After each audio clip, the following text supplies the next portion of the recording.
আমাকে যদি কেউ জিজ্ঞেস করে আমার কাছে কিয়াম করা হারাম, তোমার কাছে হালাল, তুমি চালিয়ে যাও, তুমি জবাব দিবে আল্লাহর কাছে, ঠিক কি না কথা বলে?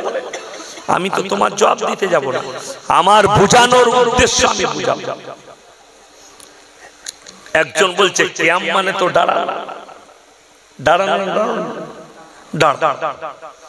সালাম পাঠানো হয় নবীজি, আমরা সালাম পাঠাও, ইয়া নবী সালামু আলাইকা, আসসালামু ক্বাবলাল কালাম, বুখারী শরীফের হাদিস, আগে সালাম পরে কালাম।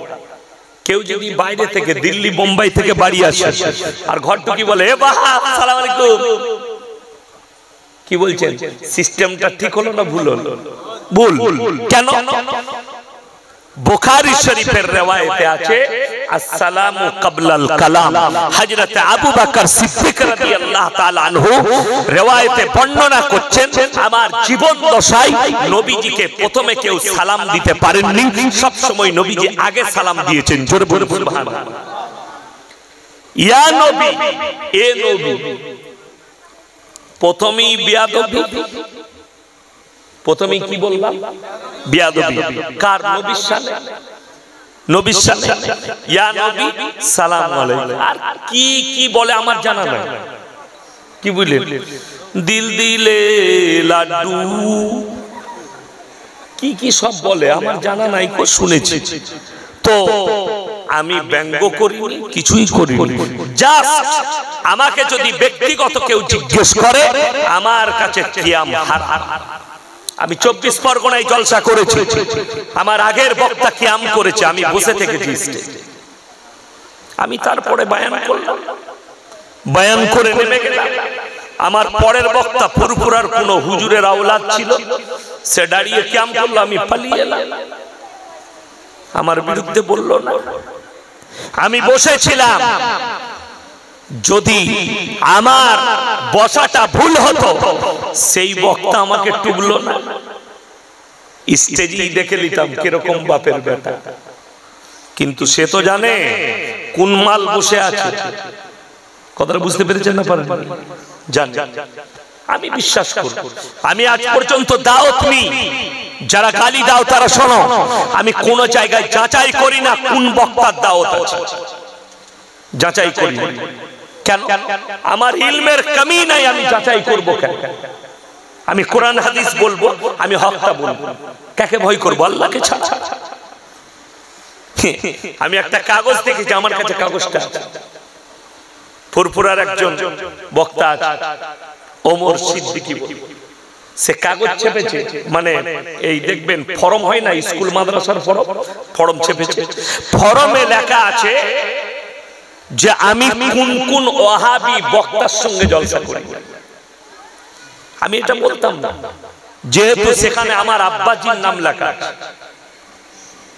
পশ্চিম বাংলায় আমাদিকে তো আজকে সোশ্যাল মিডিয়ার মাধ্যম দিয়ে চিনছে, পশ্চিম বাংলার মাটিতে সব থেকে বেশি শিরক আর বিদআতের উপরে মেহনত করেছেন দুটো বক্তা, একটা হচ্ছে মৌলভী শওকত আমার আব্বাজি, আর একটা হচ্ছে গোলাম আহমদ মুর্তজা সাহেব মরহুম আমার বাবা।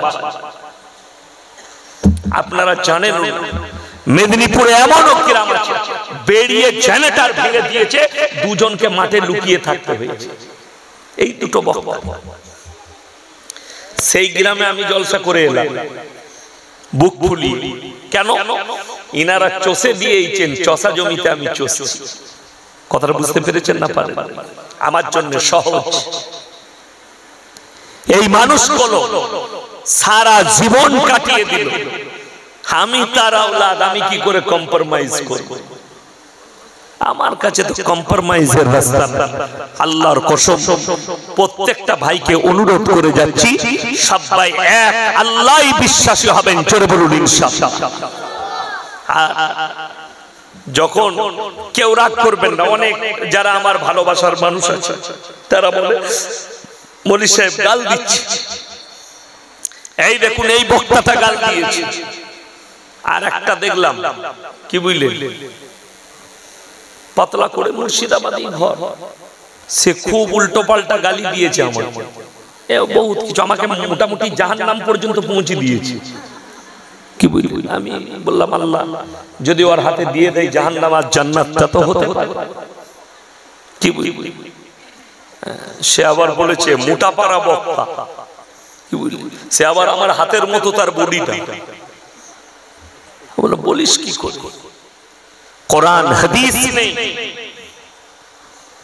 খালি পাখির গল্প, নাহলে বড় পীর ওপর দিকে উড়ে চলে গেল, অমুক পীর ওদিকে ঢুকে গেল।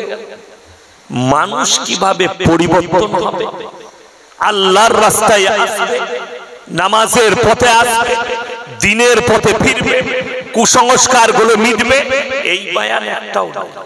আমি চ্যালেঞ্জ ছুড়েছি, আজকে আবার বলে যাচ্ছি সোশ্যাল মিডিয়ার মাধ্যম দিয়ে, हिंदुस्तान माटी शुद्ध पश्चिम बांग्ला नय, पूरे हिंदुस्तान के सरजमीन पर अगर कोई बाप का बेटा मौलवी है, अगर मेरे को निकाल कर दिखा दे कि बड़ा पीर अब्दुल कादिर जिलानी, ख्वाजा मोइनुद्दीन चिश्ती, इन लोगों ने अपने किताब पर लिख के किया कि हम मरने के बाद हमारे कब्र में चादर चढ़ाना, हमारे कब्र में सिजदा करना, हमारे कब्र में पैसा देना, हमारे कब्र में मन्नत करना, ऐसे लिख के गया।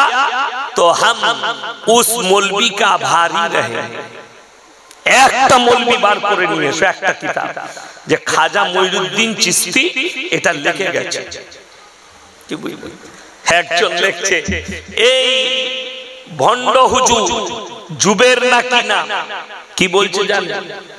আলা হযরত আহমদ রাজা খান কথা বলে। আলা মানে কি? উলামাদেরকে জিজ্ঞেস করো, সবথেকে উঁচু। আলা মানে কি? কথা বলে না, সবথেকে উঁচু।